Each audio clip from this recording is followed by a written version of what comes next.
Pemirsa, rencana kenaikan PPN 12% dinilai akan membuat blunder kebijakan untuk pemerintah. Kalangan pengamat ekonomi hingga hukum menilai kebijakan yang syarat kepentingan sesaat ini malah akan membuat perekonomian menyusut dan menambah ketidakpercayaan publik.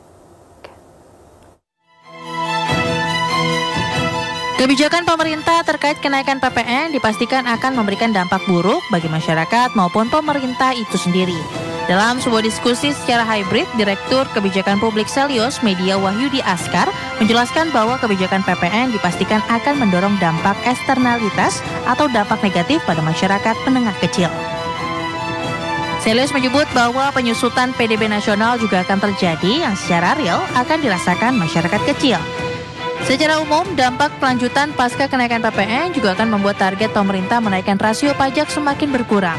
Sebab kenaikan PPN akan menggiring suburnya shadow ekonomi yang selama ini belum tersentuh pajak.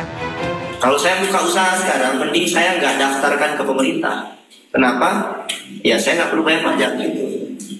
Jadi akan semakin banyak pengusaha memilih untuk tidak menjadi formal. Sehingga pajak dari badan itu juga akan menurun juga. Karena semakin banyak angka informality di Indonesia. Pada kesempatan yang sama, Ketua Yayasan Lembaga Bantuan Hukum Indonesia atau YLBHI, Muhammad Insur mengungkapkan bahwa cara pemerintah melahirkan kebijakan lewat undang-undang telah menyalahi banyak ketentuan akibat minimnya partisipasi publik. Kita sudah harus menanamkan sejak awal benak ketidakpercayaan, benak kecurigaan. Karena seluruh rangkaian prosesnya itu sudah tidak fair, tidak meaningful participation, nggak pernah ada sosialisasi, nggak pernah ada dialog, apalagi diuji secara publik, apalagi mendengarkan dampak masyarakat. Sebelumnya pemerintah belum menerapkan secara resmi kebijakan kenaikan PPN menjadi 12%. Bahkan suara pemerintah masih terbelah antara Menteri Keuangan yang masih ingin menaikkan PPN, namun Ketua Dewan Ekonomi Nasional menyebut kebijakan tersebut akan ditunda. Assalamualaikum warahmatullahi wabarakatuh. Perkenalkan, nama saya Adam Araguna Handoyo dengan NIM akhir 282. Sesuai dengan judul pada video hari ini, saya akan mereview dampak kebijakan pemerintah menaikkan PPN 12%. Usulan kenaikan PPN menjadi 12% di Indonesia yang dinilai berpotensi menjadi kesalahan kebijakan oleh para ekonom dan para pakar hukum. Mereka berpendapat bahwa hal tersebut dapat berdampak negatif terhadap perekonomian negara, terutama usaha kecil dan menengah, dan meningkatkan ketidakpercayaan masyarakat. Kebijakan ini mungkin menyebabkan penyusutan PDB nasional dan peningkatan perekonomian informal, karena banyak perusahaan menghindari pendaftaran untuk menghindari pajak. Selain itu, terdapat pula kekhawatiran mengenai kurangnya partisipasi masyarakat dalam proses pembuatan kebijakan, di mana kritikus menunjuk pada ketidakadilan dan kurangnya dialog dalam perumusan keputusan-keputusan penting tersebut.